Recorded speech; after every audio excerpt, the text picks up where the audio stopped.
ಈ ಬಗ್ಗೆ ಮಾತನಾಡೋದಕ್ಕೆ ನಮ್ಮ ಜೊತೆಗೆ ಹಿರಿಯ ಪತ್ರಕರ್ತರಾಗಿರುವಂತ ಸಮೀವುಲ್ಲಾ ಸರ್ ಇದ್ದಾರೆ. ಸರ್ ನಮಸ್ಕಾರ, ನಾನು ಹೇಮಕುಮಾರ್ ಮಾತಾಡ್ತಾ ಇದ್ದೀನಿ. ನಮಸ್ಕಾರ. ಸರ್, ಈಗ ರಾಜ್ಯ ಬಿಜೆಪಿಯಲ್ಲಿ ಎಲ್ಲವೂ ಸರಿ ಇಲ್ಲ ಅನ್ನೋದಕ್ಕೆ ಮತ್ತೊಂದು ಸಾಕ್ಷಿ ಸಿಕ್ಕಿದೆ ಸರ್. ಒಂದು ಆಡಿಯೋ ಈಗ ರಿಲೀಸ್ ಆಗಿದೆ. ಅಂದ್ರೆ ಯಾವುದೇ ಕಾರಣಕ್ಕೂ ಕೂಡ ಇನ್ಮೇಲೆ ವಿಜಯೇಂದ್ರ ಅವರು ಬೇಡ ಆ ಸ್ಥಾನದಲ್ಲಿ ಅನ್ನೋದು. ಅಂದ್ರೆ ಆಂತರಿಕವಾಗಿ ಭಿನ್ನಾಭಿಪ್ರಾಯ ಆಗೋದಕ್ಕೆ ವಿಜೇಂದ್ರ ಅವರೇ ಕಾರಣರಾಗ್ತಿದಾರಾ ಹೇಗೆ ಅಂತ? ಇಲ್ಲ, ಆಂತರಿಕ ಭಿನ್ನಾಭಿಪ್ರಾಯಕ್ಕೆ ವಿಜೇಂದ್ರ ಅವರು ಕಾರಣ ಅಂತ ನನಗೆ ಅನ್ನಿಸ್ತಿಲ್ಲ. ಒಂದು, ಈ ಆಡಿಯೋ ಬಹಿರಂಗಗೊಳ್ಳುವ ಮೂಲಕ, ಈ ಆಡಿಯೋ ಸದಾನಂದ ಗೌಡರದ್ದು ಎನ್ನಲಾದ ಆಡಿಯೋ, ಸದಾನಂದ ಗೌಡರು ನನ್ನದಲ್ಲ ಎಂದು ಹೇಳಿರುವ ಆಡಿಯೋ ಬಹಿರಂಗವಾಗುವ ಮೂಲಕ ಭಾರತೀಯ ಜನತಾ ಪಕ್ಷದಲ್ಲಿ ಅಡ್ಡ ಮತದಾನ ಮಾಡಿದ ಪ್ರಕರಣಕ್ಕೆ ಹೊಸ ತಿರುವು ಸಿಕ್ಕಿದೆ. ಅಡ್ಡ ಮತದಾನ ಮಾಡಿದ ಪ್ರಕರಣ ಕಾಂಗ್ರೆಸ್ಸಿನ ಪ್ರಯತ್ನದ ಫಲ ಅಥವಾ ಆಮಿಷದ ಫಲ ಅನ್ನುವ ವಿಚಾರಕ್ಕೆ ಚರ್ಚೆ ನಡೆದಿತ್ತು. ಆದರೆ ಭಾರತೀಯ ಜನತಾ ಪಕ್ಷದ ನಾಯಕರ ಒಳಸಂಚು ಅದ್ರ ಹಿಂದೆ ಇದೆಯಾ ಎನ್ನುವ ಅನುಮಾನಕ್ಕೆ ಈ ಒಂದು ಆಡಿಯೋ ಪುಷ್ಟಿ ಕೊಡ್ತಾ ಇದೆ. ಅಂದ್ರೆ ಅಡ್ಡ ಮತದಾನದಿಂದ ಕೇವಲ ಒಂದು ಆಮಿಷದ ಭಾಗವಾಗಿ ಅಥವಾ ಕಾಂಗ್ರೆಸ್ ಕಾರ್ಯಾಚರಣೆಯ ಭಾಗವಾಗಿಲ್ಲ, ಅಲ್ಲಿ ಅಡ್ಡ ಮತದಾನಕ್ಕೆ ಕುಮ್ಮಕ್ಕು ಕೊಟ್ಟ ಒಂದು ಗುಂಪಿದೆ, ಹಿರಿಯ ನಾಯಕರ ಗುಂಪಿದೆ. ಆ ಗುಂಪು ವಿಜೇಂದ್ರ ಅವರನ್ನ ಈ ಚುನಾವಣೆಯನ್ನ ದೃಷ್ಟಿಯಲ್ಲಿ ಇಟ್ಕೊಂಡು ಅಡ್ಡ ಮತದಾನ ಮಾಡಿಸುವುದರ ಮೂಲಕ, ಅಡ್ಡ ಮತದಾನಕ್ಕೆ ಪರೋಕ್ಷ ಬೆಂಬಲವನ್ನು ನೀಡುವುದರ ಮೂಲಕ ವಿಜೇಂದ್ರ ಅವರ ಪದಚ್ಯುತಿಗೆ ಸಂಚನ್ನ ನಡೆಸಿದ್ರ ಎನ್ನುವ ಒಂದು ಪ್ರಶ್ನೆಯನ್ನ ಹುಟ್ಟಾಕಿದೆ. ಯಾಕೆಂದ್ರೆ ಸದಾನಂದ ಗೌಡರು ನಿರಾಕರಿಸಿರುವ, ಆದರೂ ಅವರದ್ದೆನ್ನಲಾದಂತಹ ಆಡಿಯೋ ಇದೆಯಲ್ಲ, ಆ ಆಡಿಯೋನ ನೀವು ನೀಟಾಗಿ ಅಬ್ಸರ್ವ್ ಮಾಡಿ.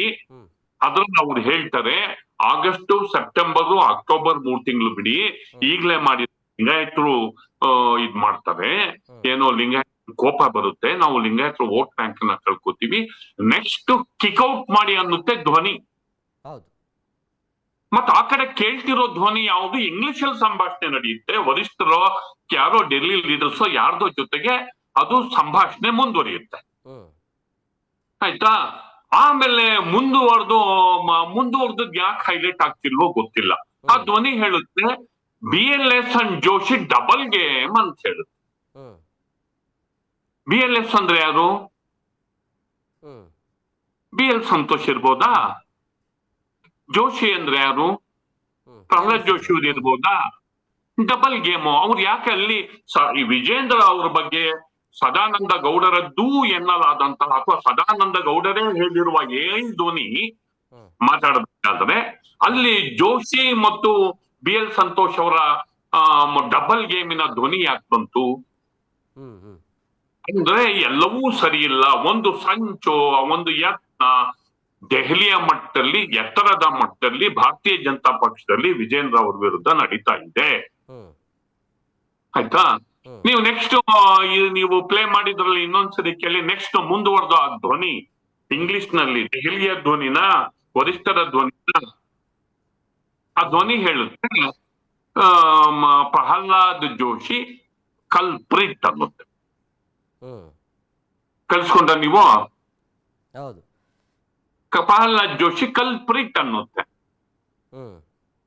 ಸದಾನಂದ ಗೌಡರದ್ದು ಎನ್ನಲಾದ ಮತ್ತು ಸದಾನಂದ ಗೌಡರು ನನ್ನದೂ ಅಲ್ಲ, ನನ್ನ ಧ್ವನಿ ಅಲ್ಲ. ಸರ್, ಈಗ ಸದಾನಂದ ಗೌಡರು ಆರಂಭದಲ್ಲಿ ವಿಜೇಂದ್ರ ಜೊತೆಗೆ ಚೆನ್ನಾಗಿರೋರು, ಅವರ ಬಣದಲ್ಲೇ ಗುರುತಿಸಿಕೊಂಡಿದ್ದವರು. ಇದಕ್ಕಿದ್ದಾಗೆ ಈ ಭಿನ್ನಾಭಿಪ್ರಾಯ ಯಾಕೆ ಬಂತು ಅನ್ನೋದು, ಇದಕ್ಕೆ ಕಾರಣ ಏನಿರಬಹುದು ಅಂತ ಹೇಳಿ? ಏನೋ ರಾಜಕಾರಣದಲ್ಲಿ ಈಗ ಅವ್ರು ಹೇಳ್ತಾರಪ್ಪ, ನಾನು ಹೇಳಿದ್ರೆ 25 ಜನ ಆಟೋದವರು ಬಂದು ಮುದ್ರಿಸ್ತಾರೆ, 100 ಜನ ಬರ್ತಾರೆ ಅಂತ. ಈಗ ರಾಜಕಾರಣದಲ್ಲಿ ಆಸೆಗೆ, ಅಧಿಕಾರದ ಬಯಕೆಗೆ ವಯಸ್ಸು ಯಾವುದು ಇರಲ್ಲ. ಎಲ್ಲ ಈಗ ಅವ್ರನ್ನ ಚೀಫ್ ಮಿನಿಸ್ಟರ್ ಮಾಡಿದ್ರು, ಏನ್ ಎಲ್ಲಾ ಟೈಮಲ್ಲೇ ಬ್ಯಾಕ್ ಮಾಡಕ್ ಆಗತ್ತಾ? ಅಥವಾ ಎಲ್ಲಾ ಟೈಮಲ್ಲೇ ಸಂಬಂಧಗಳು ಮಧುರವಾಗಿ ಸೌಹಾರ್ದಯುತವಾಗಿರ್ತಾವ? ಇರಲ್ಲ. ಏರಿಳಿತಗಳು ರಾಜಕಾರಣದಲ್ಲಿ ಇದ್ದೇ ಇರ್ತವೆ. ಹೀಗಾಗಿ ಅದು ಯಾವ ರೀತಿಯಲ್ಲಿ ಪ್ರತಿಧ್ವನಿಸ್ತವೆ, ಯಾವ ತರ ಈಗ ಆಲ್ಟರ್ನೇಟಿವ್ ಹಂಗಾದ್ರೆ ಯಾರು? ಅದನ್ನು ಹೇಳ್ಬೇಕಾಗಿತ್ತಾನೆ. ಅವರದ್ದು ಎನ್ನಲಾದ AI ಧ್ವನಿಯಲ್ಲಿ ಈಗ ನೆಕ್ಸ್ಟ್ ಯಾರು ಅಂತ ಹೇಳ್ಬೇಕಾಗಿತ್ತು ತಾನೆ. ನೆಕ್ಸ್ಟ್ ಯಾರು ಅನ್ನೋದಕ್ಕೆ ಎಲ್ಲೂ ಉತ್ತರ ಯಾಕಾಗಿ ಸಿಗ್ತಾ ಇಲ್ಲ, ಸರಿಯಾದ ಉತ್ತರ? ಭಾರತೀಯ ಜನತಾ ಪಕ್ಷ ಈ ಡೆವಲಪ್ಮೆಂಟ್ ನೋಡಿದ್ರೆ ಒಂದು ಆಂತರಿಕ ಬಿಕ್ಕಟ್ಟಿಗೆ ಸಿಲುಕಿದೆ. ಆಂತರಿಕ ದ್ವಂದ್ವಕ್ಕೆ ಸಿಲುಕಿದೆ, ಆಂತರಿಕ ಗೊಂದಲಕ್ಕೆ ಸಿಲುಕಿದೆ.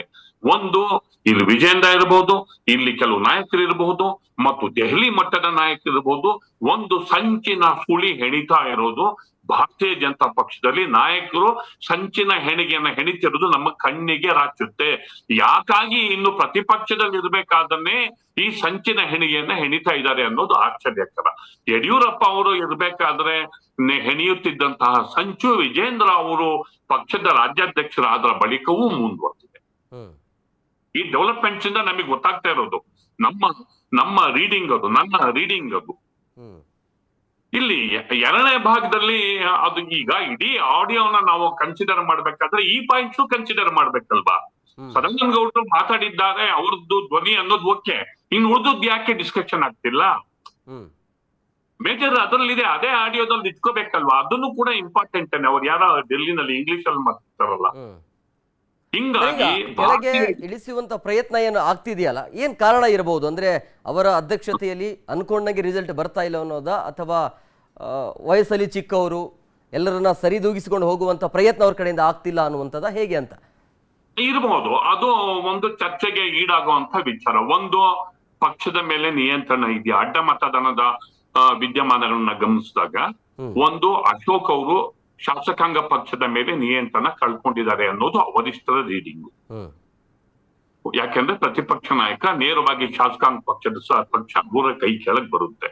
ಎರಡನೇದು, ಇಷ್ಟೆಲ್ಲ ಮೇಜರು ನಮ್ಮ ಕಣ್ ಮುಂದೆ 11-12 ಜನ ಕಾಂಗ್ರೆಸ್ ಅವರು ಹಾರಿಸ್ತಾರೆ ಅಂತಂದ್ರೆ ಅದರ ಸುಳಿವು ಕೂಡ ನಿಮಗೆ ಸಿಗ್ಲಿಲ್ಲ ಅಂದ್ರೆ ಪಕ್ಷದ ಮೇಲೆ ನೀವು ನಿಯಂತ್ರಣವನ್ನ ಕಳ್ಕೊಂಡಿದ್ದೀರಾ ಅನ್ನೋದು ನಂಬರ್ 2 ವಿಜೇಂದ್ರ ಅವ್ರ ಮೇಲೆ.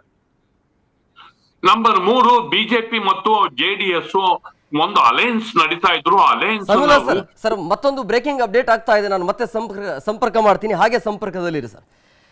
ರಾಜ್ಯದಲ್ಲಿ ಮತ್ತೆ ಭುಗಿಲೆದ್ದಿದೆ ಬಿಜೆಪಿ ರಾಜ್ಯಾಧ್ಯಕ್ಷ ಸ್ಥಾನದ ಪೈಪೋಟಿ. ಬದಲಾವಣೆಗಾಗಿ ಬಿಜೆಪಿ ಪಕ್ಷದಲ್ಲೇ ಸಂಘರ್ಷ ಶುರುವಾಯ್ತಾ ಅನ್ನೋದು. ವಿಜಯೇಂದ್ರ ಬದಲಾವಣೆಯ ಬಗ್ಗೆ ಆಗಾಗ ಆಂತರಿಕ ಚರ್ಚೆಗಳು ನಡೀತಾನೆ ಇವೆ. ಆಡಿಯೋ ರಿಲೀಸ್ ಆದ ಬೆನ್ನಲ್ಲೇ ರಾಜ್ಯಾಧ್ಯಕ್ಷ ಸ್ಥಾನಕ್ಕಾಗಿ ಈಗ ಪೈಪೋಟಿ ಶುರು. ಈಗಾಗಲೇ ಪೈಪೋಟಿಯಲ್ಲಿದ್ದಾರೆ ಆರ್ ಅಶೋಕ್, ಅವರ ಜೊತೆಗೆ ಕಾರ್ಕಳ ಶಾಸಕ ಸುನಿಲ್ ಕುಮಾರ್ ಪ್ರಬಲ ನಾಯಕರು ಅಂತ ಹೇಳಲಾಗ್ತಾ ಇದೆ. ಹುದ್ದೆಯಲ್ಲಿ ಯಾವುದೇ ಬದಲಾವಣೆ ಇಲ್ಲ ಅಂತ ಬಿಜೆಪಿ ಹೈಕಮಾಂಡ್ ಹೇಳಿದೆ. ಆದಾಗ್ಯೂ ಕೂಡ ವಿಜೇಂದ್ರ ಬದಲಾವಣೆಗೆ ಪಕ್ಷದಲ್ಲೇ ಅಂತರ್ಯುದ್ಧ ಶುರುವಾಗಿದೆ. ಹಂಗಾಗಿ ರಾಜ್ಯದಲ್ಲಿ ಈಗ ಆಡಿಯೋ ಬಂದಾದ ನಂತರ ಮತ್ತೆ ಚರ್ಚೆ ಆಗ್ತಾ ಇರೋದು, ಬದಲಾವಣೆ ಆದರೆ ರೇಸಲ್ಲಿ ಯಾರಿದ್ದಾರೆ ಅನ್ನೋದು. ಆ ರೇಸಲ್ಲಿ ಇರೋದು ಆರ್ ಅಶೋಕ್, ಸುನಿಲ್ ಕುಮಾರ್. ಗೊತ್ತಿಲ್ಲ ಮುಂದಿನ ಆಯ್ಕೆ ಹೇಗಿರುತ್ತೆ, ಯಾವಾಗ ಮಾಡ್ತಾರೆ ಅಂತೇಳಿ. ಬಟ್ ಆಡಿಯೋವನ್ನ ನೋಡ್ತಾ ಇದ್ರೆ ವಿಜೇಂದ್ರ ಅವರ ಸ್ಥಾನ ಅವರಿಗೆ ಕಂಟಕ ಇದೆ, ಅವರ ಸ್ಥಾನ ಅನ್ನೋದು ಆಲ್ಮೋಸ್ಟ್ ಆಲ್ ಆ ಒಂದು ಕುರ್ಚಿಯಿಂದ ಕೆಳಗಿಳಿಯುವ ಎಲ್ಲ ಲಕ್ಷಣಗಳು, ಸಾಧ್ಯತೆಗಳು ಅಂತೂ ಕಂಡು ಬರ್ತಾ ಇದೆ. ಎಸ್ ಸಮೀಲಾ ಸರ್, ಈಗ ಒಂದು ವೇಳೆ ವಿಜೇಂದ್ರ ಇಲ್ಲ ಅಂತ ಹೇಳಿದ್ರೆ ಯಾರು ಪೈಪೋಟಿ ಕೊಡಬಹುದು? ವಿಪಕ್ಷದಲ್ಲಿ ಯಾರಿದ್ದಾರೆ ಅಂತ ಪ್ರಬಲ ನಾಯಕ? ಈಗ ಕೇಳಿ ಬರ್ತಾ ಇರೋದು ಆರ್ ಅಶೋಕ್ ಮತ್ತೆ ಸುನಿಲ್ ಕುಮಾರ್ ಅಂತ ಹೇಳಿ. ಒಂದು ಚರ್ಚೆಗೆ ಬರ್ತಿರೋದು, ಈಗ ಕಾಂಗ್ರೆಸ್ ಅಲ್ಲಿ ಈಕ್ವೇಷನ್ ಚೇಂಜ್ ಆಗಿದೆ. ಮೊದಲು ಸಿದ್ದರಾಮಯ್ಯ ಹಿಂದುಳಿದ ವರ್ಗದ ನಾಯಕರು ಸಿಎಂ ಆಗಿದ್ರು. ಡಿ ಕೆ ಶಿವಕುಮಾರ್ ಒಕ್ಕಲಿಗ ನಾಯಕರು ಕೆಪಿಸಿಸಿ ಅಧ್ಯಕ್ಷರಾಗಿದ್ರು. ಅದಕ್ಕೆ ಕೌಂಟರ್ ಆಗುವ ರೀತಿಯಲ್ಲಿ ಪ್ರತಿಪಕ್ಷ ನಾಯಕರಾಗಿ ಅಶೋಕ್ ಅವರು ಒಕ್ಕಲಿಗ ಸಮುದಾಯಕ್ಕೆ ಸೇರಿದವರು ಪ್ರತಿಪಕ್ಷ ನಾಯಕರಾಗಿದ್ರು. ಲಿಂಗಾಯತ ಸಮುದಾಯಕ್ಕೆ ಸೇರಿದವರು ಪಾರ್ಟಿ ಪ್ರೆಸಿಡೆಂಟ್. ಈಗ ಕಾಂಗ್ರೆಸ್ ಅಲ್ಲಿ ಈಕ್ವೇಷನ್ ಚೇಂಜ್ ಆಗಿದೆ. ಒಕ್ಕಲಿಗ ನಾಯಕರು ಸಿಎಂ ಆಗಿದ್ದಾರೆ, ಹಿಂದುಳಿದ ವರ್ಗಗಳ ನಾಯಕರು ಕೆಪಿಸಿಸಿ ಅಧ್ಯಕ್ಷರಾಗಿದ್ದಾರೆ. ಅದಕ್ಕೆ ಪೂರಕವಾಗಿ ಕೆಲವು ಚೇಂಜಸ್ ಪ್ರತಿಪಕ್ಷಗಳಲ್ಲೂ ಕೂಡ ಆಗುತ್ತೆ. ಇದ್ರ ಬಗ್ಗೆ ಚರ್ಚೆ ನಡೀತಿರುವ ಹಂತದಲ್ಲೇ ಅಡ್ಡ ಮತದಾನದ ಘಟನೆ ನಡೀತು. ಹೀಗಾಗಿ ಈ ಕಮ್ಯುನಿಟಿಯ ಈಕ್ವೇಷನ್ ಗೆ ಅನುಸಾರವಾಗಿ ಭಾರತೀಯ ಜನತಾ ಪಕ್ಷದಲ್ಲಿ ಒಂದು ದೊಡ್ಡ ರಿಶಫಲ್ ಆಗ್ತಾ ಇದೆ. ಭಾರತೀಯ ಜನತಾ ಪಕ್ಷದಲ್ಲಿ ಒಂದು ದೊಡ್ಡ ಪುನರ್ರಚನೆ ಆಗ್ತಿದೆ. ಕೆಲವರು ಎತ್ತಂಗಡಿ ಕೂಡ ಆಗುತ್ತೆ. ಅಡ್ಡ ಮತದಾನ ಪ್ರಕರಣ ಇದ್ರ ಮಧ್ಯೆ ನಡೆದು ಇದಕ್ಕೆ ಪೂರಕವಾಗಿ ಇನ್ನು ತೆಗಿಲೇಬೇಕು ಅಥವಾ ಆಕ್ಟ್ ಮಾಡ್ಲೇಬೇಕು ವರಿಷ್ಠ ಅನ್ನುವಂತಹ ವಾತಾವರಣವನ್ನ, ಒತ್ತಡವನ್ನ ಸೃಷ್ಟಿ ಮಾಡಿದೆ. ಈಗ ಅಧ್ಯಕ್ಷರ ರೇಸಲ್ಲಿ ಈಗ ಬೆಲ್ಲದವರು ಇದ್ದಾರೆ, ಅರವಿಂದ ನಿಂಬಾವಳಿ ಅವರು ಇದ್ದಾರೆ, ಹಿಂಗೆ ಬೇರೆ ಬೇರೆಯವರೆಲ್ಲ ಇದ್ದಾರೆ. ಪ್ರತಿಪಕ್ಷ ನಾಯಕರ ರೇಸಲ್ಲಿ ಹಿಂದುಳಿದ ವರ್ಗದವ್ರಿಗೆ ಕೊಡ್ಬೇಕು. ಯಾಕೆಂದ್ರೆ ಸಿಎಂ ಒಕ್ಕಲಿಗರಾಗಿರೋದ್ರಿಂದ ಪ್ರತಿಪಕ್ಷ ನಾಯಕರು ಒಕ್ಕಲಿಗರಿದ್ರೆ ಸರಿ ಇಲ್ಲ ಅನ್ನೋದು ಒಂದು ಗುಂಪಿನ ವಾದ. ಅದಕ್ಕೆ ಸುನಿಲ್ ಕುಮಾರ್ ಅವರು ಹಿಂದುಳಿದ ವರ್ಗದವರು ಇದ್ರೆ ಸರಿ ಅನ್ನೋ ಮಾತನ್ನ ಒಂದು ಗುಂಪು ಬಲವಾಗಿ ಪ್ರತಿಪಾದಿಸ್ತಿದೆ. ಈಗ ಇವ್ರು ದೆಹಲಿಗೆ ಹೋಗಿದ್ದಾರೆ, ಹೋಗಿ ಅವರ ಎಲ್ಲಾ ಅಂಶಗಳನ್ನ ಅಡ್ಡಮತದಂತ ಅಂಶಗಳನ್ನ ಹೇಳ್ ಬಂದಿದ್ದಾರೆ. ಸಿ ಟಿ ರವಿ ಕೂಡ ಅವರು ರಿಪೋರ್ಟ್ ಅನ್ನ ಕೊಟ್ಟಿದ್ದಾರೆ. ಆಮೇಲೆ ನೀವು ಹೋಗಿ ನಾವು ತೀರ್ಮಾನನ ನಾವು ಕೈಗೊಳ್ತೇವೆ ಅಂತ ಅವ್ರು ಕಳಿಸಿದಾರೆ ಅವನ್ನ. ನೆಕ್ಸ್ಟ್ ಈಗ ತೀರ್ಮಾನವನ್ನ ಕೈಗೊಳ್ಬೇಕಾಗಿರೋರು ವರಿಷ್ಠರು ಈಗ ಯಾವ ತೀರ್ಮಾನವನ್ನ ಕೈಗೊಳ್ತಾರೆ ಅನ್ನೋದನ್ನ ಈ ನಾಯಕರು ನೋಡ್ತಿದ್ದಾರೆ. ಇದರ ನಡುವೆ ಈಗ ಆಡಿಯೋ ಬಂದಿದೆ. ಆಡಿಯೋನ ಅವರು ಸಾರಾಸಕ್ತಾಗಿ ನಿರಾಕರಿಸಿದ್ದಾರೆ. ಆಡಿಯೋ ಬೇಸಿಸ್ ಮೇಲೆನೆ ಏನು ಅವ್ರನ್ನ ತೆಗೆದು ಬಿಡ್ತಾರೆ ಅಂತ ಏನಲ್ಲ. ಆಡಿಯೋ ಪಾರ್ಟಿನಲ್ಲಿ ಏನೆಲ್ಲ ಆಗ್ತಿದೆ ಅನ್ನುವ ಸುಳಿವನ್ನ ಖಂಡಿತವಾಗಿ ಕೊಡ್ತಾ ಇದೆ. ಎರಡೂ ಮಗ್ಗಲನ್ನ ಕೊಡ್ತಾ ಇದೆ. ಎರಡೂ ಮಗ್ಲು, ಒಂದು ಸದಾನಂದ ಗೌಡ್ರದ್ದು ಎನ್ನಲಾದ ಸದಾನಂದ ಗೌಡರು ನಿರಾಕರಿಸಿರುವ ಆಡಿಯೋನಲ್ಲಿ ಒಂದು ಕಿಕೌಟು ಅಂದ್ರೆ ವಿಜೇಂದ್ರ ವಿರುದ್ಧ ಒಂದು ಹಿರಿಯರ ಒಂದು ಗುಂಪಿನ ಯತ್ನ ನಡೆದಿದೆ ಅನ್ನೋದನ್ನ ಪ್ರತಿಪಾದಿಸಿದ್ರೆ, ಮತ್ತೊಂದು ಯತ್ನದ ಸಂಚಿನ ಒಂದು ಭಾಗ ಎನ್ನಲಾದ, ಒಂದು ವೇಳೆ ನಿಜವೇ ಆಗಿದ್ರೆ ಆಡಿಯೋ ಯಾರೋ ಮಾತಾಡ್ತಾರೆ, ಬೇರೆ ಬೇರೆಯವ್ರ ಹೆಸರುಗಳೆಲ್ಲ ತರ್ತಾರಲ್ಲಿ, BLS ಅಂತಾರೆ. ಆಮೇಲೆ ಇನ್ನೊಬ್ರ ಹೆಸರು ಜೋಶಿ ಅಂತಾರೆ, ಯಾವ ಜೋಶಿನೂ ಗೊತ್ತಿಲ್ಲ. ಆಮೇಲೆ ಕಲ್ಪ್ರೀಟ್ ಅಂತ ಬಳಸ್ತಾರೆ, ಡಬಲ್ ಗೇಮ್ ಅಂತ ಬಳಸ್ತಾರೆ. ಅದು ಅನದರ್ ಫೇಸ್. ಅದು ಅಂದ್ರೆ ಓವರ್ ಆಲ್ ಬಿಜೆಪಿನಲ್ಲಿ ಏನೆಲ್ಲ ಆಗ್ತಿದೆ ಅನ್ನೋದು ನಿರಾಕರಿಸಲ್ಪಟ್ಟಂತಹ ಆಡಿಯೋದಲ್ಲಿದೆ. ಬಿಜೆಪಿಯ ಎರಡು ಮುಖಗಳು ಆ ಆಡಿಯೋದಲ್ಲಿ ಕಾಣ್ತಾ ಇದೆ. ಒಂದು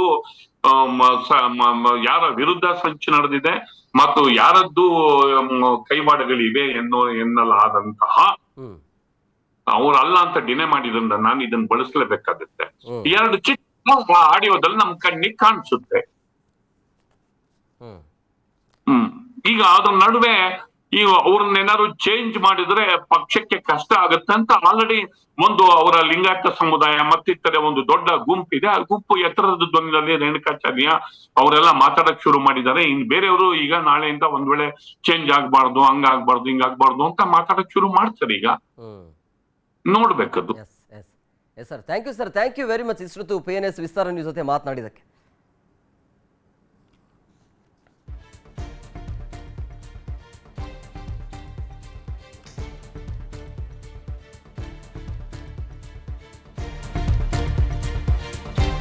ಆಡಿಯೋ ವೈರಲ್ ಬೆನ್ನಲ್ಲೇ ದೆಹಲಿಗೆ ಹೊರಟಿದ್ದಾರೆ ಮಾಜಿ CM ಸದಾನಂದ ಗೌಡ.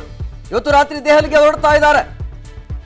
ಆಡಿಯೋ ಬಗ್ಗೆ ಬಿಜೆಪಿ ವರಿಷ್ಠರಿಗೆ ಸ್ಪಷ್ಟನೆಯನ್ನ ಕೊಡೋದಕ್ಕೆ ದೆಹಲಿ ಯಾತ್ರೆ, ಅದರ ಜೊತೆಗೆ ಅಡ್ಡ ಮತದಾನದ ವೇಳೆ ನಿರ್ಲಕ್ಷ್ಯ ಮಾಡಿರುವಂತ ಬಗ್ಗೆಯೂ ಕೂಡ ದೂರನ್ನ ಕೊಡ್ತಾರೆ. ಆಡಿಯೋ ವೈರಲ್ ಬೆನ್ನಲ್ಲೇ ದೆಹಲಿಗೆ ತೆರಳುತ್ತಾ ಇದ್ದಾರೆ ಮಾಜಿ CM ಸದಾನಂದ ಗೌಡರು. ಇವತ್ತು ರಾತ್ರಿನೇ ದೆಹಲಿಗೆ ಹೊರಡ್ತಾ ಇದ್ದಾರೆ ಅನ್ನುವಂತ ಮಾಹಿತಿ ಸಿಗ್ತಾ ಇದೆ. ಒಂದು, ಈ ಆಡಿಯೋ ಬಗ್ಗೆ ಮಾತನಾಡೋದಕ್ಕೆ, ಅದರ ಬಗ್ಗೆ ಕ್ಲಾರಿಟಿಯನ್ನು ಕೊಡೋದಕ್ಕೆ. ಇನ್ನೊಂದು, ಈ ಕ್ರಾಸ್ ವೋಟಿಂಗ್ ಏನಾಗಿದೆಯಲ್ಲ ಅದರ ಬಗ್ಗೆಯೂ ಕೂಡ ದೂರನ್ನ ಕೊಡೋದಕ್ಕೆ ಮುಂದಾಗಿದ್ದಾರೆ ಅನ್ನೋದು. ಆ ಆಡಿಯೋ ಸದಾನಂದ ಗೌಡ್ರದ್ದು ಎನ್ನಲಾಗಿರುವಂತ ಆಡಿಯೋ, ಅದು ಅವ್ರದ್ದೇನಾ, ಬೇರೆಯವರ್ದ, ಅಥವಾ ಇದ್ರ ಹಿಂದೆ ಬೇರೆ ಏನಾದ್ರೂ ಹುನ್ನಾರ ನಡೀತಾ ಇದೆಯಾ, ಅಥವಾ ಅವರೇ ಮಾತನಾಡಿರೋದಾ, ಅದರ ಬಗ್ಗೆ ಕ್ಲಾರಿಟಿ ಬೇಕಾಗತ್ತೆ ಈಗ ಹೈಕಮಾಂಡ್ಗೆ. ಅದರಲ್ಲಿ ಹೈಕಮಾಂಡ್ ನಾಯಕರ ಜೊತೆನೆ ಮಾತನಾಡಿದ್ದಾರೆ ಅನ್ನುವಂಥ ಆಡಿಯೋ ಅದು. ಸೊ ನೋಡಬೇಕು ಅದ್ರ ಬಗ್ಗೆ ಯಾವ ರೀತಿಯ ಕ್ಲಾರಿಟಿ ಸಿಗುತ್ತೆ ಅನ್ನೋದು. ಅದರ ಜೊತೆಗೆ ಕ್ರಾಸ್ ವೋಟಿಂಗ್ ಬಗ್ಗೆಯೂ ಕೂಡ ದೂರನ್ನು ಕೊಡೋದಕ್ಕೆ ದೆಹಲಿಗೆ ತೆರಳ್ತಾ ಇದ್ದಾರೆ ಇವತ್ತು ನೈಟೇ.